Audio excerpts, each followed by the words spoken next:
Philip Rivers, Carson Wentz, and now Matt Ryan. The Indianapolis Colts are taking the road less travelled at the quarterback position, but their new starting quarterback should be very different to the two that preceded him. Does that mean he'll push them deeper into the playoffs? Maybe, but it's hard to tell exactly how Ryan will fit with the Colts at this point. His baseline should be higher than Carson Wentz's ceiling, so he's undoubtedly an improvement over last season. But much like Philip Rivers, he's at the end of his career. Ryan hasn't declined physically the way Rivers has, but his tape from last season is shocking because it's the opposite of what you expect. Firstly, let's look at the positives he will bring to the Colts. Despite being 37 years of age, Ryan still has enough arm talent to push the ball downfield. All of these plays came from the second half of the season, and yet he's able to make high degree of difficult throws that require a live arm. Ryan wasn't relying on hitting wide open receivers in Atlanta to be productive. Instead, you saw him uncover receivers by reading the defense and proactively attacking the coverage in an appropriate fashion. On this first play, the defense shifts at the snap by dropping their right side edge rusher into coverage and bringing their off-ball linebacker from the opposite side of the field after the quarterback. That linebacker is picked up by the running back, but because the running back was on that side of the field, he occupies the attention of the safety on that side in coverage. You can see Ryan lock his eyes onto that safety. He understands that the numbers advantage for the defense is on the left side, so if the safety stays looking at his running back and doesn't gain depth, his sideline route to the top of the screen is one-on-one. Ryan shows good patience and sets his feet in the pocket without reacting prematurely to the pass rusher coming through the middle of the pocket. His foundation allows him to push the ball deep down the sideline. He arcs the ball over the cornerback who is inside of Kyle Pitts and to a spot where he can catch it in stride. It's a perfect throw and not an easy throw. A throw that negates the coverage and sets Pitts up for a big play. Not only did Ryan understand the strategy of the defense to attack the space, he also played to his matchup advantage. Pitts in a one-on-one is a win for the offense. Michael Pittman will be that guy for him in Indianapolis. Ryan's intelligence is going to prove vital on this play again.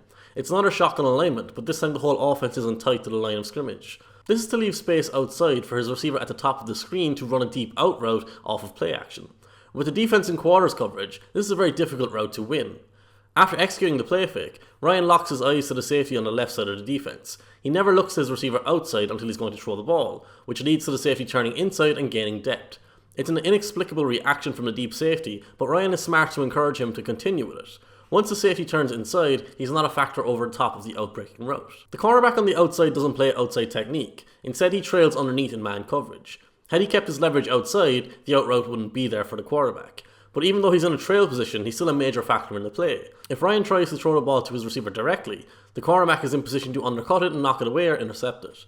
Ryan understands this and completes the ball by pushing it further upfield to space. He understands that his receiver is looking back to the ball and the cornerback isn't, which allows the receiver to drift upfield as the ball carries further upfield.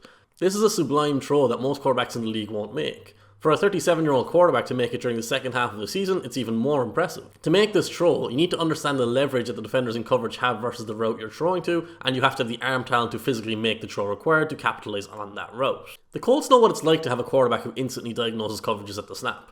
Philip Rivers' ability to do so extended his career by at least 3 years. Ryan excels in that area too, and it allows him to locate easier deep shots. Here, against the San Francisco 49ers, we can see him read the deep safety to the top of the screen. He leads that deep safety to the tight end running down the middle of the screen before dropping the ball to his receiver on the outside.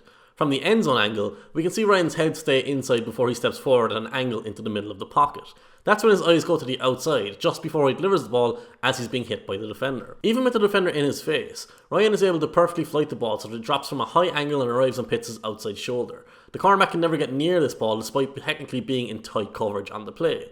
It's a perfect throw, and Pitts continues downfield after the catch because of its location and velocity. Collectively, the NFL world tends to overvalue arm strength when it comes to throwing deep balls. The most important thing about throwing the ball deep is throwing to the right receiver at the right time. It widens the margin for error at the catch point, which puts less importance on being pinpoint accurate or throwing with the required velocity. Ryan made plenty of spectacular throws last year, but he also relied on his receivers to make plays. The difference between him and, say, a Carson Wentz is that when he doesn't throw a perfect pass, the receiver is more likely to still be favoured over the defensive back at the catch point to make a play on the ball instead of being bracketed in double coverage or crushed by a safety coming over the top. That's because of the intelligence of the quarterback. If we go back to the 49ers game, we can see this play out on another deep completion. The field is spread and Ryan is in shotgun. It's a balanced formation, so there's a slot receiver and receiver outside the numbers on both sides of the field. Both inside receivers will release to the inside, and both outside receivers will release to the outside. This is an ideal play call against cover 1, which is what the defense is showing at the snap. In cover 1, you have one deep safety with man coverage across the board underneath. The safety is shaded to the wide side of the field on the left to account for the extra space on that side. When the slot receiver is released inside, it condenses the middle of the field and holds the space outside. Ryan immediately knows he's going to the right sideline and to his receiver running deep because that's where the one-on-one coverage is. He releases the ball really early but misjudges the depth he needs to throw it to. That ball arrives high and behind its intended target, but the receiver can look back and read the flight of the ball while the defender looks at him in a trail position. The receiver makes a great play on the ball in the air over the defensive back.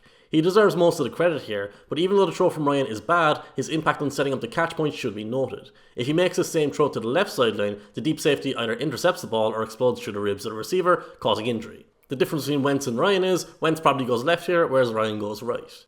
Jonathan Taylor is the focal point of the Colts offense. Taylor will provide big plays, but he will also be the efficiency of the offense. He will carry the team on a snap-by-snap basis. As such, Ryan's ability to connect on deep shots will be a huge factor in how successful the offense can be. Ryan can create windows from spread, shotgun alignments, but a lot of his play designs will put him under center and see him face defenses lined up like this. The Panthers have everyone forward except their outside cornerbacks and the deep safety. The defenders in the box all bite forward at the play fake, creating space downfield. The receiver on the wide side of the field, the right side of the field in this instance, runs a double move route where he breaks inside before turning back to the sideline outside. While that's happening, the deep safety's eyes are occupied inside because he can see all the space in front of him created by the linebackers being drawn out of position. This gives the receiver outside and one-on-one in wide open space. Ryan sees it and uses a quick pump fake that is perfectly timed with the double move to get his receiver open. He then makes a throw that is good enough for the receiver to catch the ball, but not good enough to lead him to space.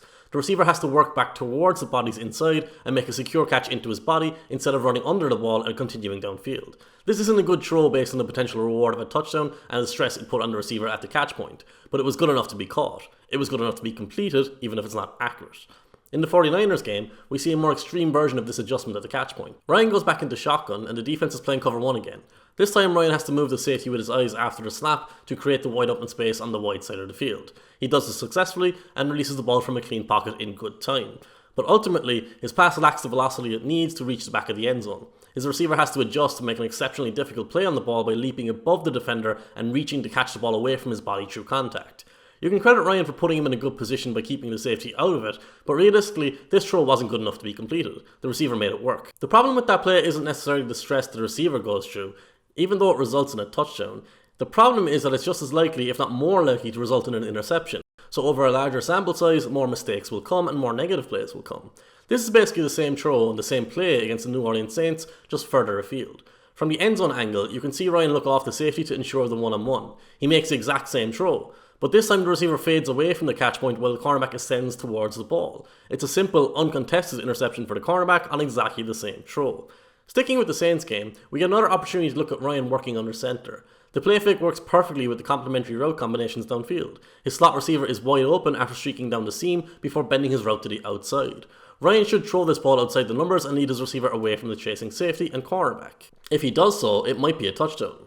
But instead, he throws his receiver back into the coverage. He doesn't miss so badly that the cornerback can knock the ball away or impact the catch point, but he does force the receiver to immediately take a tackle after catching the ball and essentially turn around fully. You can live with Ryan's somewhat sloppy ball placement on deep throws, but where it gets interesting is in the rest of his passing game.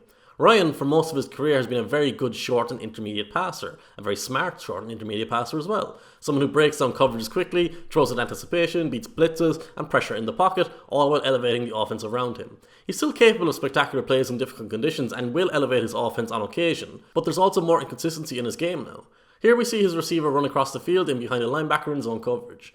Ryan sees the defender in his way, but is capable of throwing a perfect touch pass over his head without ever risking an interception by involving the deeper defenders. That's throwing a receiver open with touch and timing. For this play against the Panthers, the pressure should make it impossible to release the ball before he's sacked. He gets the ball out, but he's throwing into double coverage. Ryan's timing is perfect again. He envisioned how the play was going to develop by understanding the route versus the coverage, and that leads him to hit his receiver's back shoulder so he is protected from the second defender who was in front of him at the catch point. That's a quarterback play that beats a defense that did exactly what it wanted to do. In other words, that's elite quarterback play. But unfortunately, with age has come a much greater inconsistency on short and intermediate throws. Ryan's ball placement suffers more often than it should, and his ability to instantly pick apart coverages is far less evident than it was during his prime. It's often very simple things as well. On this play, he smartly scans the field and finds his checkdown. It's a good checkdown because nothing else is liable to come open further downfield. All Ryan has to do is throw the ball to his receiver's body, ideally leading him towards the hash mark so he falls forward. Instead, he misses the throw high, which exposes the ball to the linebacker coming from the opposite side. That linebacker punches the ball out for an incompletion. That's completely Ryan's fault. This missed check down against the Jacksonville Jaguars is even more egregious because it's more likely to turn into an interception. Ryan completely overthrows his uncovered receiver from a clean pocket. There's no miscommunication here, nor is the running back at fault in any way. Ryan flatly threw a wild ball for no reason. He's very lucky the defender in behind wasn't closer to make what would have been an easy interception. For most of his career in Atlanta, Ryan played behind a limited offensive line. He never got the great pockets that some of his peers across the league did that gave him time and space to throw the ball. He could never sit and wait for his receivers to come open before releasing the ball. Ryan covered for his offensive lines with great timing. He could anticipate routes and release the ball earlier than other passers would. But aging isn't just a physical condition. As he's aged, he's become more erratic mentally too. This play is a great example where his receiver runs a good comeback route and is wide open. Instead of releasing the ball when the receiver is breaking back to the sideline, Ryan looks at him and pump fakes. That delay is the difference between the receiver catching the ball in his route and leaping up to catch a wayward pass over his head from a standing position. The poor ball placement and timing means the receiver is pushed over the sideline before he can complete the catch. For this play, the offense's route combinations perfectly pull the coverage apart to create a huge window for Ryan to throw into. His receiver breaks inside before pivoting back to the outside. He's wide open despite having two defenders covering him as soon as he plants his foot.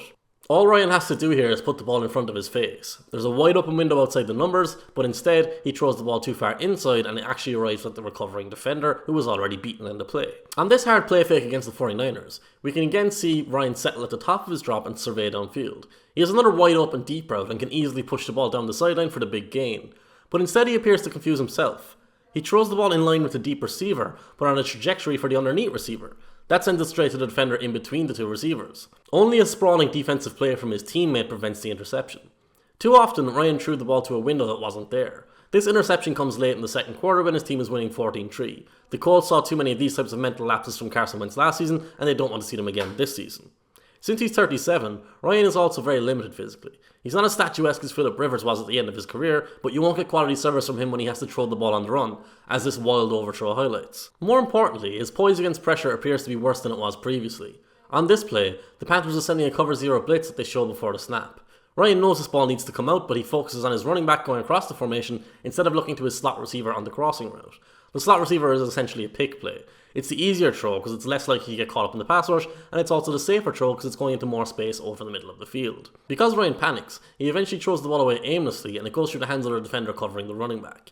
It's really hard to predict how the Colts season is going to go with Matt Ryan. They might not need him to do too much for him to win the AFC South, but the frailty that is in his game now that wasn't there before will always threaten to tank their season. His 2021 season was weird because you expect Ryan to be a proficient passer underneath and to the intermediate level and a limited deep passer. But really he was a deep shot quarterback who was okay at executing the rest of the offense.